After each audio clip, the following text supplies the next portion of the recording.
just to extract from the strategist behind me. Scared the prosecution to immediately release the Taigo father and gain his trust.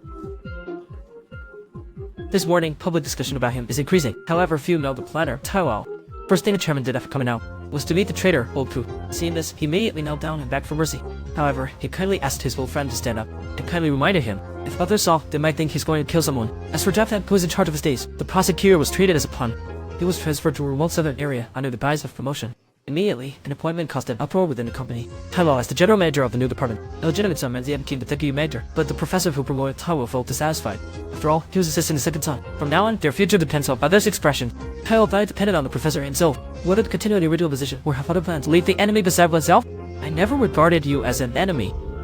In fact, Taigo truly didn't see the professor as an enemy, because only those of equal rank deserve to be. On the other hand, unclear whether to withdraw from the fight for a different purpose. Unsure if he gave up the struggle or had another purpose. That night, the chairman caught his second son over. He informed the company would not discipline him, but he wanted to continue being his son, allowed only to breathe normally, no matter where. Otherwise, don't talk about the group. Not even in the family would there be a place for the second son. The second son was upset. He worked hard to live cautiously. He gave up a lot to become the heir, only to end up with this outcome. He was unwilling to accept it. He would not comply with his father's wishes, but these thoughts remained unspoken. Outwardly, the second son accepted his fate, yet inside, he brewed a bigger plan. Before long, the chairman called Taigo over again. He expressed wanting Renha to be in charge of the tech subsidiary's sale negotiations. Taigo also thought the tech subsidiary was unworthy. Considering the long-term future, its loss would certainly outweigh its gain. In fact, the chairman had already mapped out the group's blueprint, building his business empire with the Royal Project. However, the funding for constructing the Royal Road was insufficient. Therefore, if the tech subsidiary was successfully sold, the funding issue could be easily resolved. The chairman assigned Renha, saying it was trust in Taigo. On another side, Renha proposed to Hula Yuan. Yuan readily agreed. The two held each other tightly on the beach. Renha informed Taigo about this by text message. He just finished his work. The next day, Taigo told Renha about the sale. This is his first test after being recognized.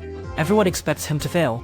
But Taigo reassured Renha, as long as I'm here, it will be a perfect success. Then they began to research to have the acquisition. He is different from the chairman, famous for being both rational and understanding. Renha had seen him once before. It always gives him an uncomfortable feeling. Just then, the two subordinates Renha caught arrived at the house. Clearly, Taigo was a bit unhappy. After all, there was no prior discussion. However, Renha told him to relax. These two are Taigo's most trusted deputies. He assured that nothing would go wrong. Meanwhile, they went to have you in instant news. In fact, he wanted her to enter politics. This involving her beyond. The aide is set to track Renha. He accidentally captured her. The peasant was completely aware of this, so Benin was to invest in Yuan from a personal standpoint. Yuan thought for a moment and agreed.